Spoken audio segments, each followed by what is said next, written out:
explain this relationship with Troy Torres and what do you feel about it right now? When we got really into the campaign, I was always told from people, they're going to target Troy because people didn't want me to run already, right? And so they said he's the weakest link. And so we were warned. I said, I never saw politics this way. Everyone said, now you're going for the big seat. This is the big boys game. And politics is going to be dirty. And so, we expected, okay, there's going to be mudslinging. We'll handle that, right?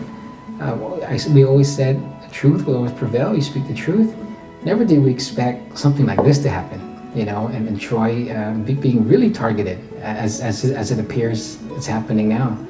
So, he gets arrested for drug charges, doesn't get charged in court, gets released. And so that's where it kind of, for me, makes me think what he's saying is true, at least on that point, is, gosh, when you go in there and you pick someone up like this, it's all over the media, at least charge the person so that it goes to the court system. What gets me is you don't need to come back for 3 years. I mean, 3 years.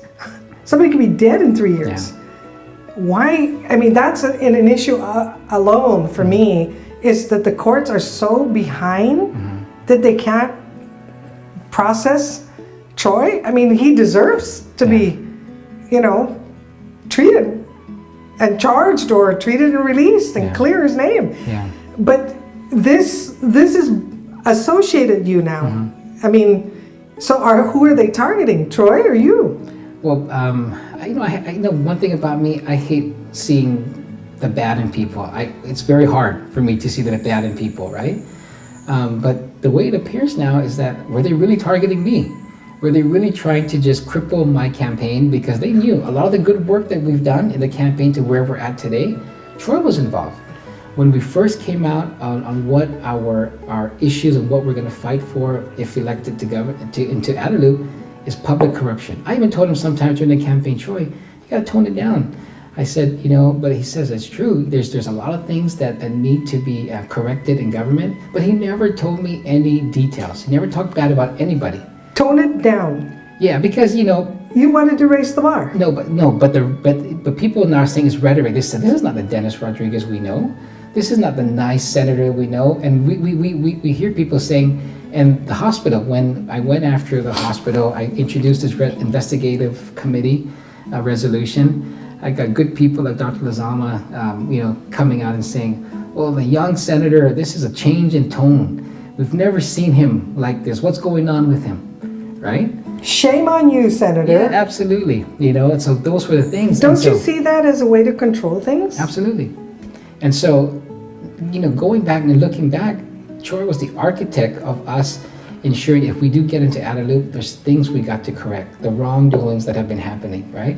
So I look back now, I said, man, this guy knew a lot of stuff, but,